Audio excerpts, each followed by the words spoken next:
My favorite song is Harvest. Evelyn Carter weaved through a crowd of digitized pedestrians.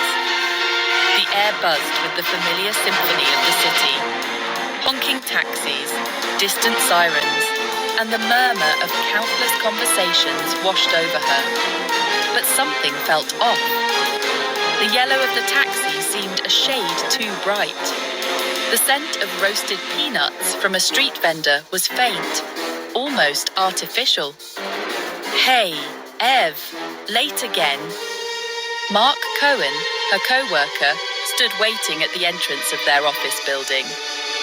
His avatar flickered slightly, a grid of pixels momentarily disrupting his features.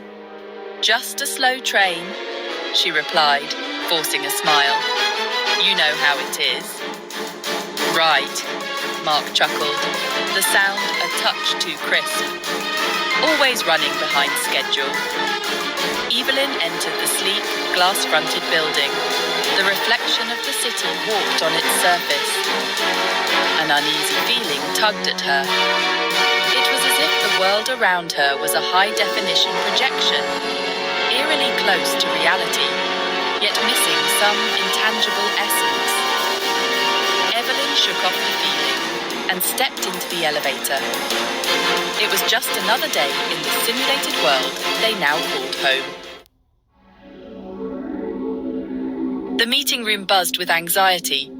Evelyn sat alongside Mark and their team leader, Sarah Chen. Holographic screens flickered with data streams depicting the city's intricate systems.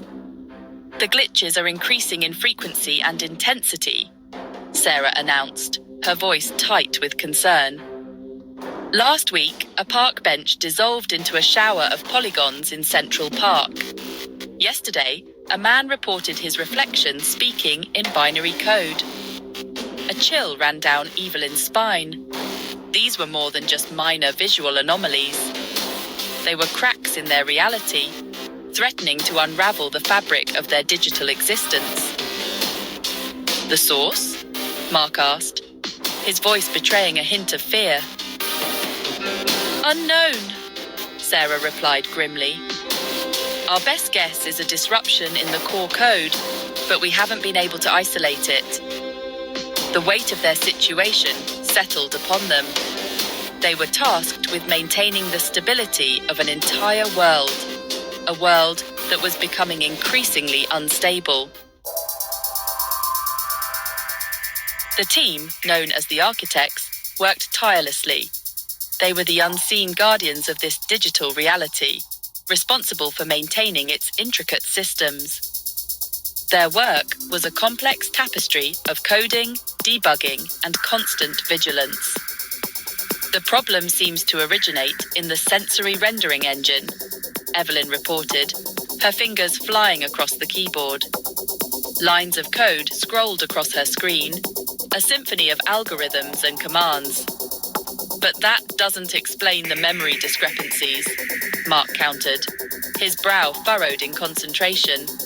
People are recalling events differently, or forgetting them altogether. It's like their digital memories are being corrupted, Sarah added, her voice laced with worry. We're talking about a fundamental breakdown of identity. The task before them seemed insurmountable, yet they pressed on, fueled by a sense of duty and a desperate hope to restore order to their world. Days turned into nights. The Architects lived on caffeine and nervous energy. They slept in shifts, their dreams haunted by lines of code and cascading error messages. The pressure was immense, the fate of millions resting on their shoulders. I think I found something, Evelyn exclaimed one evening, her voice hoarse with exhaustion. There's an anomaly in the temporal synchronization module. Time? Mark rubbed his bloodshot eyes. You think the glitches are messing with our perception of time? It's possible, Evelyn replied. If the time code is corrupted, it could explain the memory issues and the random nature of the glitches. A glimmer of hope flickered in the room. They had a lead. a thread to unravel in the tangled web of their digital reality. The responsibility weighed heavily on Evelyn. She thought about the people living in their simulated world, oblivious to the team's frantic efforts to hold their reality together. Their lives, their memories, their very identities were at stake. What if we fail? She confessed to Mark one night, her voice barely a whisper. We can't afford to think like that, he replied, placing a reassuring hand on her shoulder. We have to believe we can fix this, but doubt gnawed at her. How could they possibly guarantee the stability of something as complex as consciousness, even if it was digital consciousness? The city lights twinkled below, a million tiny points of light, representing a million lives in the balance. As they delved deeper into the problem, the team began to notice unsettling patterns. The glitches seemed to be drawn to areas of high emotional resonance, places where joy, sorrow, or fear were most intensely felt. It's like the glitches feed off our emotions, Sarah observed during one late-night brainstorming session. The stronger the emotion, the more pronounced the glitch. But why? Mark asked, perplexed. What's the connection? We're digital beings, but we're modelled after human consciousness, Evelyn mused. Perhaps our emotions leave a trace, a kind of digital echo that interacts with the corrupted code. The theory was unsettling, yet it offered a possible explanation for the seemingly random nature of the glitches. The glitches continued to escalate. Streets flickered in and out of existence. Buildings morphed into grotesque shapes. People reported experiencing vivid hallucinations and fragmented memories. Fear and paranoia began to grip the city. We're losing control, Sarah admitted, her voice strained. The inhabitants are starting to notice. Panic is spreading. We need more time, Evelyn pleaded. But we're running out of options. There has to be a way, Mark insisted, his eyes scanning the endless lines of code on his screen. We just have to find it.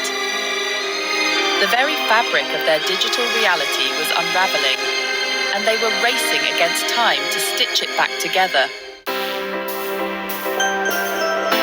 Despite the overwhelming odds, the architects refused to give up. They worked day and night, their determination fueled by a shared sense of purpose and a glimmer of hope. Finally, after weeks of relentless work, Evelyn had a breakthrough. She identified a specific sequence of code within the temporal synchronization module that seemed to be the source of the disruption. This is it, she announced, her voice trembling with exhaustion and exhilaration. This is the root of the problem. Can you fix it? Sarah asked, her eyes filled with a mix of hope and apprehension. I think so, Evelyn replied, her fingers already dancing across the keyboard. But it's going to be risky. The fate of their world rested on her next keystrokes. Evelyn typed in the code with meticulous care, her heart pounding in her chest. The room fell silent as she executed the command, sending it echoing through the digital ether. For a moment, nothing happened. Then, slowly, the glitches began to subside. The flickering stopped. The colors stabilized. The city seemed to exhale a collective sigh of relief. Evelyn leaned back in her chair, exhausted, but elated. They had done it. They had pulled their world back from the brink of collapse. It's not perfect, Mark cautioned, pointing to a faint tremor in the air. But it's stable, for now. Evelyn nodded, knowing that their work was far from over. The glitches were a constant reminder of their fragile existence within the digital realm. But for now, they had bought themselves some time. Time to find a permanent solution. Time to understand the true nature of their digital reality. As the sun rose over the simulated horizon, casting its digital glow on the city below, Evelyn allowed herself a moment of cautious optimism. They had faced the abyss and emerged, for now, victorious. The digital world, their world, would endure.